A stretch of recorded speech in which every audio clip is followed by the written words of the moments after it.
예, 찬송가 265장 부르시고 새벽 기도회 시작하겠습니다.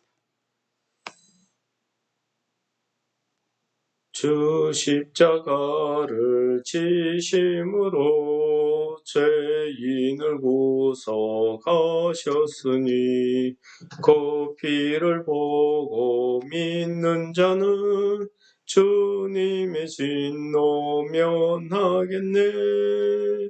내가 그 피를 유월절 그 양에 피를 볼 때에 내가 늘 넘어서 가리라.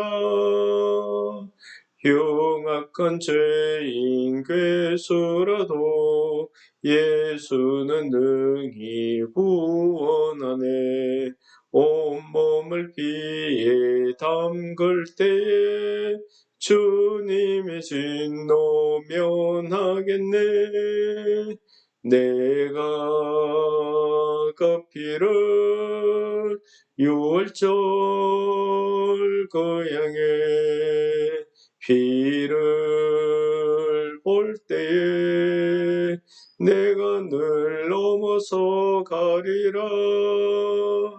심판할 때에 모든 백성 행한 일대로 본받네. 주님의 피로 죄 씻으며 주님의 진노 면하겠네. 내가 그 피를 유월절 그 양의 피를 볼 때에 내가 늘 넘어서 가리라. 구주의 사랑 크신 은혜 보혈의 능력 어지하세. 심판의 불이 내릴 때에 주님의 진노 면하겠네. 내가 그 피를 유월절 그 양의 피를 볼 때에 내가 늘 넘어서 가리라. 아멘. 오늘은 민수기 9장 1절부터 14절까지 말씀을 봉독하도록 하겠습니다. 애굽 땅에서 나온 다음 해 첫째 달에 여호와께서 시내 광야에서 모세에게 말씀하여 이르시되 이스라엘 자손에게 유월절을 그 정한 기일에 지키게 하라. 그 정한 기일 곧 이달 14째 날 해질 때에 너희는 그것을 지키되 그 모든 율례와 그 모든 규례대로 지킬지니라. 모세가 이스라엘 자손에게 명령하여 유월절을 지키라 하며 그들이 첫째 달 14째 날 해질 때에 시내 광야에서 유월절을 지켰을 때 이스라엘 자손이 여호와께서 모세에게 명령하신 것을 다 따라 행하였더라. 그때에 사람의 시체로 말미암아 부정하게 되어서 유월절을 지킬 수 없는 사람들이 있었는데 그들이 그날에 모세와 아론 앞에 이르러 그에게 이르되 우리가 사람의 시체로 말미암아 부정하게 되었거니와 우리를 금지하여 이스라엘 자손과 함께 정한 기일에 여호와께 헌물을 드리지 못하게 하심은 어쩌미니까. 모세가 그들에게 이르되 기다리라. 여호와께서 너희에게 대하여 어떻게 명령하시는지 내가 들으리라. 여호와께서 모세에게 말씀하여 이르시되 이스라엘 자손에게 말하여 이르라. 너희나 너희 후손 중에 시체로 말미암아 부정하게 되든지 먼 여행 중에 있다 할지라도 다 여호와 앞에 마땅히 유월절을 지키되 둘째 달 14째 날 해질 때에 그것을 지켜서 어린 양의 목욕병과 썬 나물을 아울러 먹을 것이요 아침까지 그것을 조금도 남겨두지 말며 그 뼈를 하나도 끄지 말아서 유월절 모든 율례대로 지킬 것이니라. 그러나 사람이 정결하기도 하고 여행 중에도 잊지 아니하면서 유월절을 지키지 아니하는 자는 그 백성 중에서 끊어지리니 이런 사람은 그 정한 기일에 여호와께 헌물을 드리지 아니하였은즉 그의 죄를 담당할지며 만일 타국인이 너희 중에 거류하여 여호와 앞에 유월절을 지키고자 하면 유월절 율례대로 그 규례를 따라서 행할지니 거류민에게나 본토인에게나 그 율례는 동일할 것이니라. 아멘. 오늘 말씀은 여러분들이 우리 본문을 읽었듯이 광야에서 이스라엘 백성들이 유월절 지키는 것에 대한 규례를 말씀하고 있습니다. 이 이스라엘 백성들에게 있어서 유월절, 하나님께서 이렇게 유월절을 강조하신 그 이유, 이런 것들을 생각해 보면은 이 유월절이 갖는 의미가 상당히 크다 할 것입니다. 이 유월절은 이스라엘 백성들을 그 죽음에서 건져내었다, 구원하였다. 그것뿐만 아니라 죄에서 그들을 구원하였다는 사실을 말씀드리면서 이 유월절을 통해서 이스라엘 백성들이 이스라엘 백성의 장자들은 처음 사람이든지 짐승이든지 모든 장자들은 다 하나님의 것, 하나님의 소유가 되었다는 것입니다. 두 번째는 이 유월절을 지킨다는 것은 이 유월절을 통해서 그들이 어떻게 하나님의 구원의 은혜를 받았는지를 기념하는 것입니다. 기억하는 것이죠. 그래서 하나님께서 그들에게 이렇게 하나님의 은혜를 계속 기억하게 함으로써 그들이 하나님 안에 머물러 있고 그 믿음이나 그 신앙이 시험받지 않도록 하는데 그 목적이 있다 할 것입니다. 그러므로 이 유월절을 지킨다는 것은 단순히 우리가 요즘 교회에서 절기를 지키는 그런 개념을 넘어서서 하나님께서는 이 유월절을 자기들이 몸소 행하도록 함으로써 예를 들어서 그들이 유월절을 지킬 때에 쓴 나무를 먹고 그 다음에 무교병을 먹습니다. 이 쓴 나무를 먹음으로써 그들이 애굽 땅에서 고통받은 때를 기억하게 하는 것입니다. 무교병을 먹으면서 이 하나님께서 그들을 이끌어내는 데 있어서 얼마나 시급했던지 하는 것을 기억하게 하시고 이 무교병을 통해서 하나님의 거룩함을 깨닫게 하시는 것입니다. 그러므로 하나님께 대하여 이 이스라엘 백성들이 가지는 믿음은 그 신앙은 아무것도 없는 거룩함 그 자체를 이야기하고 있는 것입니다. 그 다음에 마지막으로 영적으로 이야기하자면 이 유월절을 지킨다는 것은 죄에서 구원받아서 거룩한 하나님의 백성이 되어서 이제부터 거룩한 삶을 살겠다고 하나님 앞에 다짐하는 것입니다. 그러므로 이러한 유월절은 하나님께서 오늘 광야에서부터 지키도록 이렇게 말씀하고 있습니다. 물론 이들이 시내 광야까지 오는 동안에도 유월절을 지켰을 것입니다.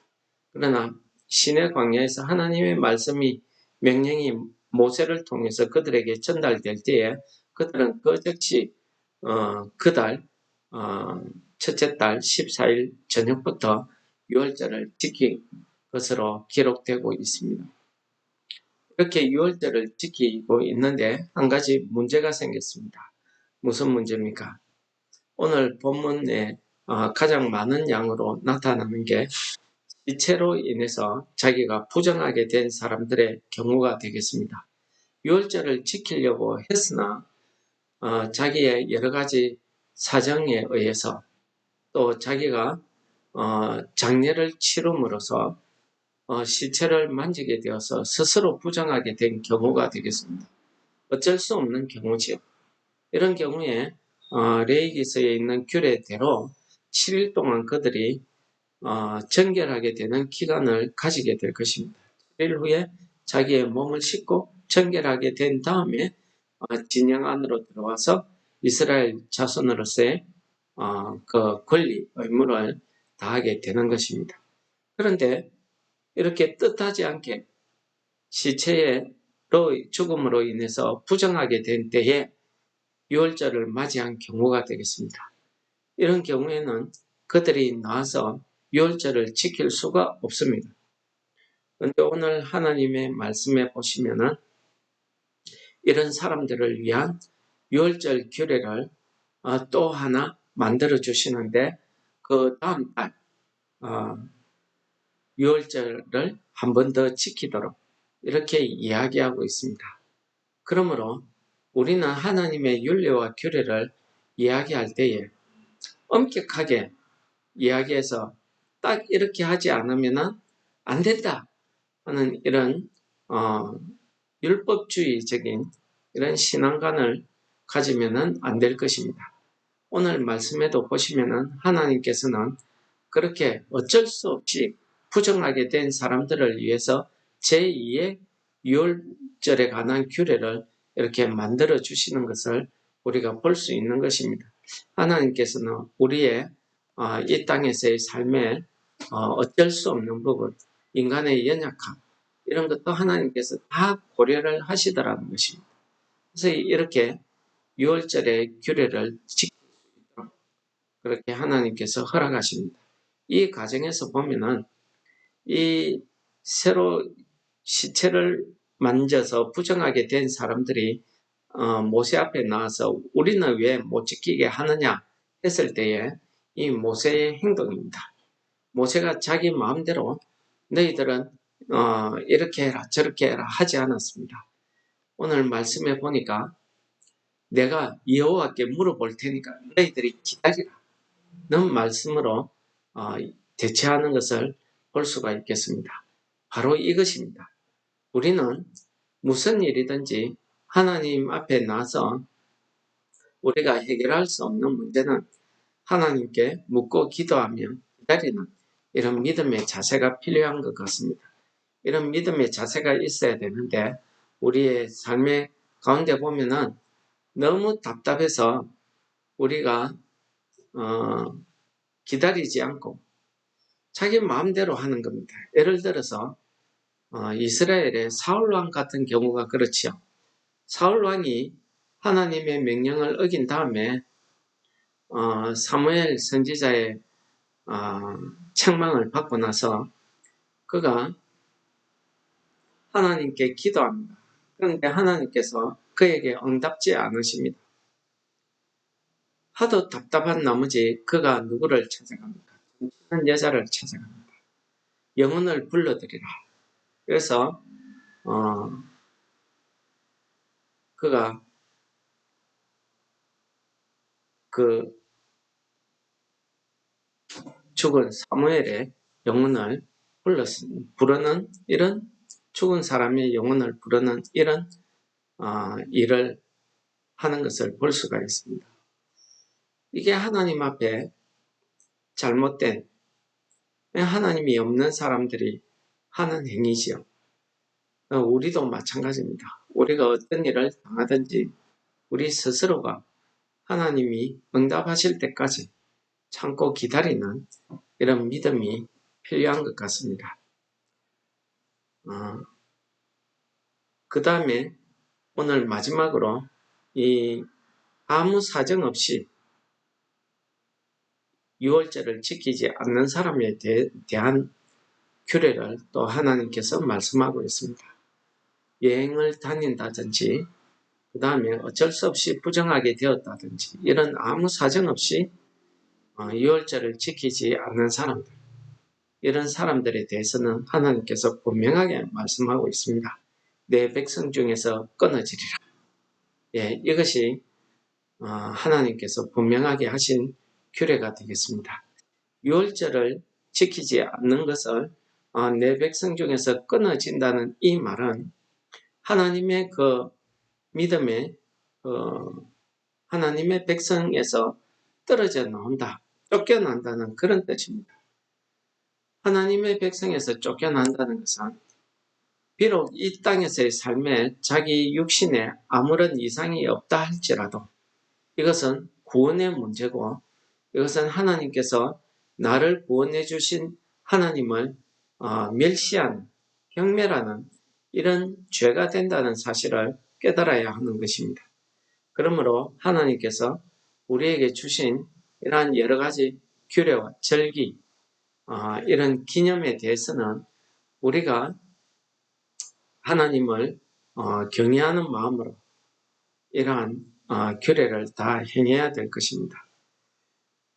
특히 유월절 같은 경우에는 이스라엘에게는 그가 구원받았다는 증거고 하나님의 백성이라는 그 표징입니다. 이 땅의 사람이 아닙니다. 그래서 이 땅의 사람들처럼 행동해서는 안 된다는 사실을 가르쳐 주시는 것입니다. 어쩌면은 하나님께서 이 백성 중에서 끊어지리라 라고 말씀하지 않으셔도 자기 스스로가 이 하나님의 백성들의 그 삶에서 자기 스스로가 떨어져 나가는 것입니다. 이게 심판 아니겠습니까?